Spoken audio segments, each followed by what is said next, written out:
বাংলাদেশের কপালে দুর্ভোগের অন্ত নেই। ইউনূস সরকারের খামখেয়ালিপনায় এবার থমকে গেল ট্রেনের চাকা। একাধিক দাবিতে কর্মবিরতি রেল কর্মীদের, স্টেশনে স্টেশনে যাত্রীদের ক্ষোভ প্রকাশ। অতিরিক্ত বাস এনে পরিস্থিতি সামলানোর চেষ্টা ইউনূস প্রশাসনের।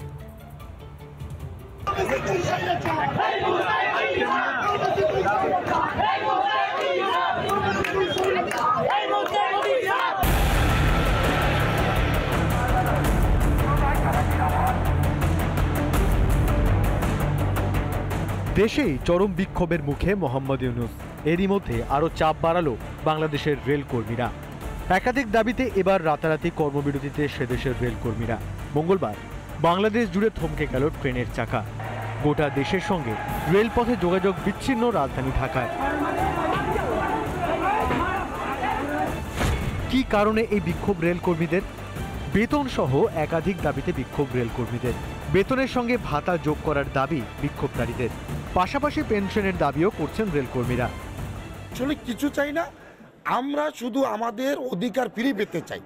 এই জন্য 3/11/2021 সালে আমাদের যে অধিকার খর্ব করা হয়েছে সেটাকে বাতিল করে নতুন প্রজ্ঞাপন জারির মাধ্যমে আমাদের পূর্বের ন্যায় আমাদের যে সুবিধাটি ছিল তা থাকলে আমাদের হবে।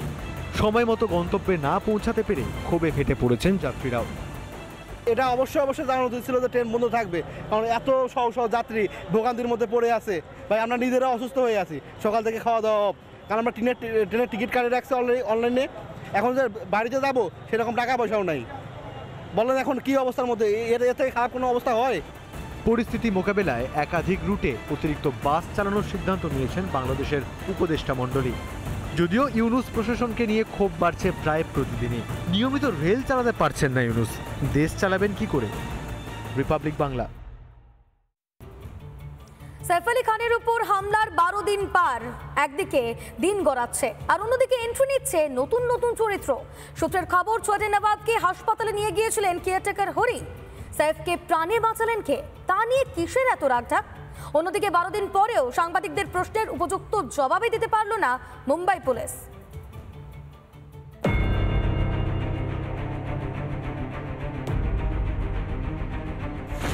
সাইফ কাণ্ডে তত্ত্বের পর তত্ত্ব, তার মধ্যেই ঢুকে পড়ল নতুন চরিত্র। কে সেই রহস্যময় চরিত্র যিনি ছোটে নবাবকে প্রাণে বাঁচালেন? বান্দ্রা টু বাংলা প্রশ্নের গোলক ধাঁধা। সাইফের উপরে হামলার ঘটনা হার মানাবে বলিউডের যে কোনো রহস্য রোমাঞ্চকর মুভিকেও। সাইফকে লীলাবতী হাসপাতালে কে নিয়ে গিয়েছিলেন? এবার উঠে এলো নতুন নাম। না ইব্রাহিম আর না তৈমুর, আর না সাইফের বন্ধু আফসার জয়দি। হাসপাতালে সাইফকে নিয়ে গিয়েছিল হরি নামে এক ব্যক্তি, যিনি কেয়ারটেকারের কাজ করেন সাইফের বাড়িতে। হাসপাতাল রিপোর্টে স্পষ্ট উল্লেখ সাইফের বন্ধু জয়দির নাম। রিপাবলিকের মুখোমুখি হয়ে জয়দির দাবি তিনি হাসপাতালে ছিলেন, তবে তিনি হাসপাতালে ভর্তি করেছেন কিনা তা অবশ্য খোলসা করেন। মেডিকেল রিপোর্ট বলছে আপনি ভোর 4:11 নাগাদ হাসপাতালে ভর্তি করেছিলেন, সত্যি কি তাই?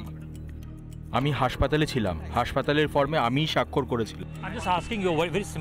আপনি কি হাসপাতালে ভর্তি করিয়েছিলেন? আমি সময় দেখিনি। হাসপাতালের সঙ্গেও কথা বলেছি, আপনি ওই সময় হাসপাতালে ছিলেন। কখন সাইফকে হাসপাতালে নিয়ে যান? হাসপাতালের সঙ্গে কথা বলুন, আমার সময় জানা নেই, আমি সময় দেখিনি। অন্যদিকে হামলার 12 দিন পর সাংবাদিকদের মুখোমুখি হয়েছিল মুম্বাই পুলিশ। सीसीटीवी फुटेज एवं धृत शरीफुल एक ही व्यक्ति बोले एमनटाई दाबी करছে पुलिस। देखिए आरोपी है ये बांग्लादेश से आने के बाद कुछ दिन कलकत्ता में भी रहा था और कलकत्ता में जिन भी लोगों के संपर्क में आया या जिन भी लोगों ने इसकी मदद की उन सब लोगों का स्टेटमेंट लेने के लिए हमारी टीम वहां पे गई थी। इसलिए कलकत्ता का जो एंगल है उसकी भी हम तपासनी कर रहे हैं।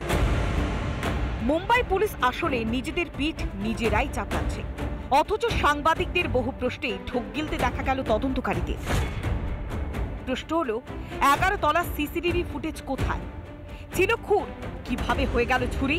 হাসপাতালের রিপোর্টে উল্লেখ ভোর 4:11 হাসপাতালে ভর্তি করা হয় সাইফকে, অথচ পুলিশের দাবি 2:47 হাসপাতালে ভর্তি করা হয়েছিল নবাবকে। তদন্ত সঠিক পথে এগোলে কেন তদন্তকারী অফিসার বদল করা হলো?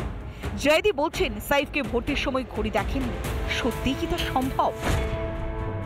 তাহলে কে মিথ্যে বলছে, আর কেনই বা মিথ্যে বলছে? কি এমন গোপন করার চেষ্টা চলছে? রিপাবলিক বাংলা। নানা ধরনের কন্টেন্ট দেখার জন্য লাইক করুন, শেয়ার করুন আমাদের ফেসবুক পেজ, সাবস্ক্রাইব করুন আমাদের ইউটিউব চ্যানেল। পাশাপাশি অন্যান্য ব্রেকিং নিউজের জন্য অবশ্যই চোখ রাখুন রিপাবলিক বাংলায়।